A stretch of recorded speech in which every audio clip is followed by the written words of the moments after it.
आज गणित की पाठ योजना पढ़ेंगे। आपको गणित की पाठ योजना कैसे बनानी है, कैसे बनती है, इसके बारे में बताएंगे। अगर वीडियो अच्छा लगे तो लाइक करें, शेयर करें और सब्सक्राइब करें। Thank you. नमस्कार मित्रों, ये है गणित की पाठ योजना।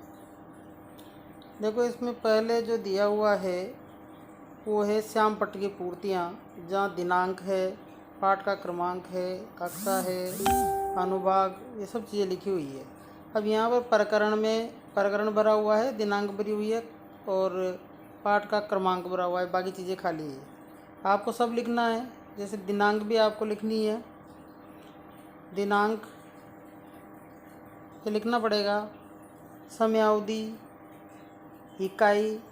उसके बाद में जो आपके पाठ के उद्देश्य आएंगे, ज्ञानात्मक, प्रत्यय स्मरण, प्रत्यय विज्ञान, अवबोधात्मक, अंतर करना, उदाहरण देना और इनके पीछे अपेक्षित व्यवहारगत परिवर्तन लिखा हुआ है।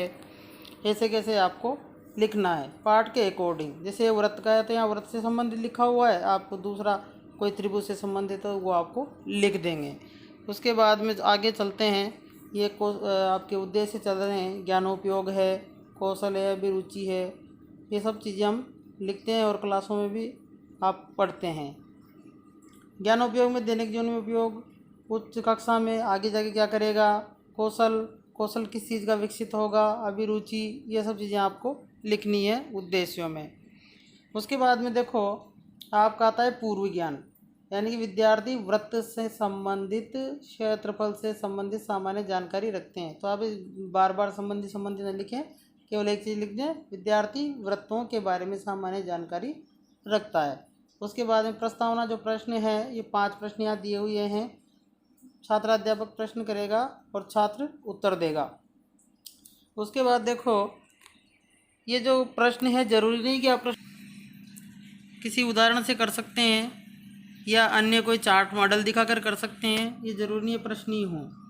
उसके बाद में नीचे का जो है, ये उद्देश्य कथन करने के बाद में यहाँ लिखते हैं हम पाठ का विकास कैसे किया जाएगा, चार्ट से, मॉडल से, कौन सी विधि रहेगी, प्रश्नोत्तर रहेगी। व्याख्यान इसमें गलत लिख रखा है, गणित में व्याख्यान समझाने के अकॉर्डिंग नहीं होता।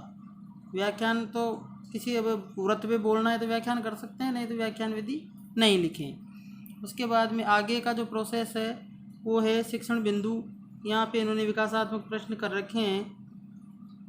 उसके बाद में वृत्त के परिमाप के बारे में थोड़ा सा बताया हुआ है और ये चीज़ें श्याम पट्ट पर आपको लिखनी है। परिधि क्या होती है ना, पाई 2πr, ये जो चीज़ें हैं आपको लिखनी है। उसके बाद में इन्होंने प्रश्न किए हुए हैं, आप ये प्रश्न न करें। तो अगला क्षेत्रफल है। क्षेत्रफल आपको श्याम पट्ट का काम है पूरा का पूरा ही, ये हो उसके बाद में आगे देखो, ये जो इस वाले एरिया में लिखा हुआ है, ये आपको नहीं लिखना है, इस कॉलम को हटा देना है। आप सीधी विद्यार्थी क्रिया आगे का जो कॉलम रहेगा और श्याम पट्ट की क्रिया आपको करनी है, श्याम पट्ट वाली करनी है और विद्यार्थी क्रिया करनी है। बीच वाले कॉलम को हटा दें, क्योंकि अपन ने उसमें किस में लिख दिया है, ये पाठ का विकास वाले चैप्टर में हमने इसको लिख दिया। इसको छोड़ देंगे, यानी कि इस वाले पार्ट को छोड़ देंगे। उसके बाद में आगे तीसरा जो दे रखा है इन्होंने, शिक्षण बिंदु, त्रिज्यखंड और वृत्त का क्षेत्रफल। तो यहाँ पर ये जो प्रश्न कर रखे हैं, फिर समझा रखा है श्याम पट्ट, इस पर भी आएगा और श्याम पट्ट जो पीछे श्याम पट्ट कार्य लगा हुआ है उस पर भी आपको लिखना पड़ेगा। उसके बाद में ये वाला फिर वही हटा देना है आपको, और जो टीए रहेगा ये वाला, इस टीए को आप यहाँ इस जगह पानी वाले टेप से लगा दें ताकि इसको ऊपर उठा के देख लिया जाए। इधर इस श्याम पट्ट कार्य आपका है। उसके बाद में पुनरावृत्ति प्रश्न आपको करने हैं। 5 तो ज़्यादा हो जाएंगे, अब 3 ही बहुत हैं, 3 प्रश्न कर लें, बस इतना ही करो। उसके बाद में मूल्यांकन प्रश्न जो कर रखे हैं, ऐसे कैसे 3 या 4 मूल्यांकन प्रश्न करेंगे, लेकिन इसमें निर्देश भी लिखेंगे। जैसे प्रश्न पत्रों में आता है ना निर्देश, वैसे निर्देश लिखेंगे। उसके बाद में आप बच्चे को क्या दे देंगे, गृह कार्य दे देंगे। तो गणित की जो पाठ्य योजना है सामान्य सी सैद्धांतिक रूप में ऐसे बनेगी।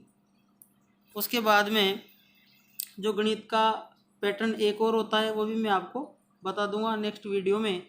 अभी के लिए इसको आप देखें।